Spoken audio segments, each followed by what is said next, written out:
Hello again, welcome to the I Hate Drums, a beginner's guide podcast with me, Mark, your teacher for this series. In the last episode, we were looking at 16th note variations. Today, we're going to focus on rests and why some of those 16th note variations contain different note values. We're introduced to rests on page 31 of the book. At the bottom of the page, you will find a semi-breve rest and a minim rest. Now, although we don't often use semi-breves or minims as notes within drum music, we do use the rests. There are many occasions within drum music where we need to leave a rest for 4 beats or 2 beats. Both of these rests live within the space where we normally find the snare drum, although the semi-breve rest sits at the top of this space, touching the 4th line of the stave, whereas the minim rest sits on the 3rd line of the stave. Although these are quite similar, when you see these within drum music, it's quite easy to identify which is which, because a semi-breve will usually take up the space of a whole bar, and the minim will only take up the space of half. So if you see one of these shapes within a bar, and there are other notes within the bar, it's going to be a minim rest. Just in case it's not already obvious, a rest is used within music to illustrate space or silence. And just as we have notes that indicate a certain length of time for each sound, we also have rests that indicate a certain amount of time for silence. So every note value has a corresponding rest. On page 32, you'll see exercise 4.5, and this relates to quarter note rest values. By now, you should be quite familiar with quarter notes, the notes that we would count 1, 2, 3, 4, and if you look in the top left of this page, you'll see its corresponding rest. Now, the way we approach the sticking in this exercise is exactly the same we approach those 16th note variations. For every group of 4 hits, we would think of that as right, left, right, left. So if any of those 4 are missing, we would miss out that hit with that hand. You'll also notice that in this exercise, we have repeat symbols at the beginning and end of the 4-bar exercise. So we're going to play through this whole exercise 2 times. In bar 1, you'll see that there's a quarter note rest on beat 3. So on beat 3 of the first bar, you won't strike the drum or practice pad. Likewise, in the second bar, there's a rest on beats 1 and beats 4. So again, you will miss those hits as you count through and play the exercise. Let's give it a try. 40 BPM. Here we go. 1, 2, 3, 4. 1, 2, 3, 4. 1, 2, 3, 4. 1, 2, 3, 4. 1, 2, 3, 4. 1, 2, 3, 4. 1, 2, 3, 4. 1, 2, 3, 4. 1, 2, 3, 4. Moving on to 8th note rests, on page 32 we also have exercise 4.6, 8th note rest variations. Just as the 8th note has a single tail coming off of the note stem, the 8th note rest also has a single tail. The important thing to remember about 8th note rests is that these can appear on both the numbers as you count, but also on the and positions as you count. So as you're counting 1 and 2 and, any of those counts could potentially be a rest. As you play through this exercise, make sure you still apply the right, left rule of 4 sticking we've talked about, and with 8th notes, every number count will be a right hand, and every and count is going to be a left. So let's try exercise 4.6 at 40 BPM. Here we go.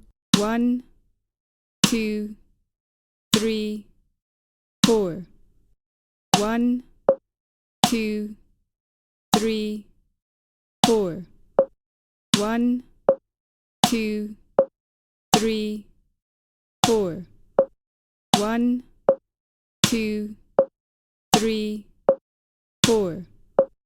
1, 2, 3, 4. 1, 2, 3, 4.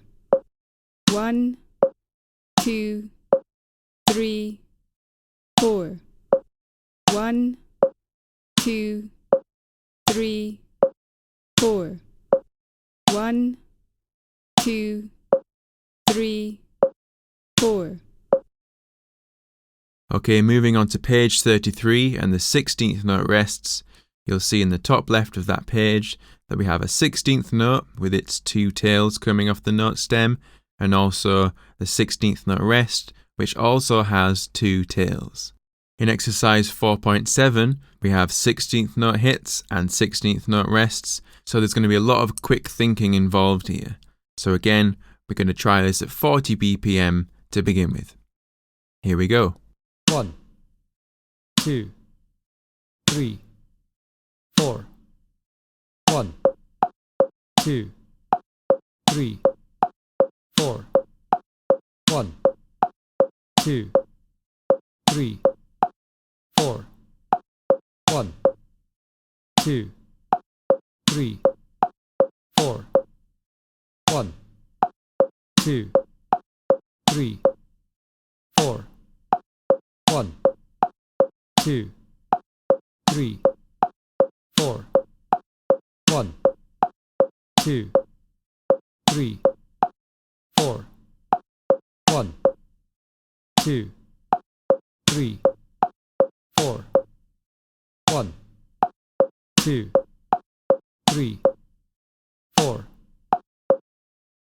So we can now get into what was discussed previously in regards to 16th note variations containing different note values. In the last two bars of exercise 4.7, there's 3 instances where there are 2 16th note rests in a row. Hopefully by now you realise that 2 16th notes last the same amount of time as 1 8th note. This obviously applies to rests as well, so instead of having 2 16th note rests, we can change that to 1 8th note rest. In bar 3 of exercise 4.7, once we get to 2E ander, we have a similar situation here that we can tweak slightly. Rather than having a 16th note on 2, followed by a 16th note rest on the E, we can simply change that first 16th note to an 8th note, because a 16th note followed by a 16th note rest is the same as a single 8th note. Either way, the following hit is still going to be on the AND. So if you look at the 4 bars at the bottom of page 33, you'll see this is exactly the same pattern as exercise 4.7. Only any instances of double 16th note rests or a 16th note followed by a 16th note rest have all been tidied up and 8th notes have been applied instead. So as a bonus exercise, see if you've retained the information from those 16th note variations we looked at to play those last 4 bars on page 33. Here we go. 1, 2, 3, 4. 1, 2, 3, 4. 1, 2, 3, 4. 1, 2, 3, 4. 1, 2, 3, 4. Now looking back on page 32, in exercise 4.6, we have a similar situation with 8th notes and 8th note rests. Whenever we have an 8th note followed by an 8th note rest, we can change this to a quarter note, because that lasts the same amount of time, which means the following note still exists at the same point. So if you turn to page 34, you'll see another version of exercise 4.6 rewritten to include 8th notes and quarter notes instead of simply eighth notes and eighth note rests. I'm sure you'll agree that this is a little bit easier on the eye. So let's try exercise 4.6 again, but using the 4 bars that we have on page 34.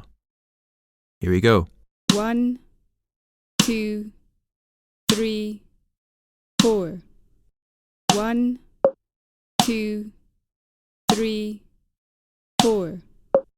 1, 2, 3, 4. 1, 2, 3, 4. 1, 2, 3, 4. For those of you that really want to test your knowledge of 16th note variations, 8th note rests, quarter note rests, 16th note rests, have a go at exercise 4.8 in the book, which you'll find on page 35. Do your best to apply the rule of 4 sticking to this exercise. Sometimes you may need to think about what the dominant note value is within each bar in order to execute that rule of 4 correctly. But don't stress if it's not bang on.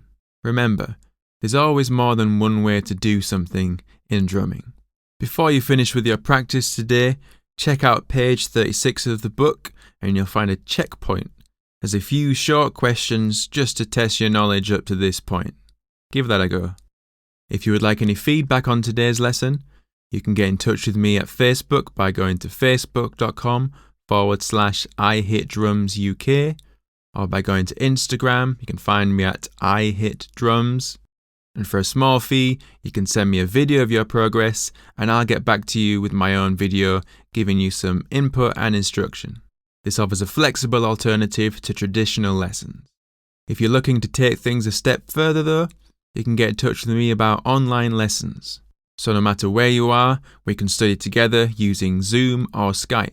You can also use the hashtag IHitDrums in an Instagram post, and I'll just check out how you're getting on. It'd be great to see you finding this useful. In next week's lesson, we're going to start applying rests to grooves, and this will get you ready for your next play-along song, Oh Yeah.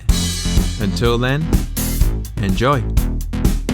I Hit Drums, a beginner's guide, can be purchased through Amazon as a paperback or as an ebook through Amazon, iTunes and Kobo. Just search for I Hit Drums, a beginner's guide.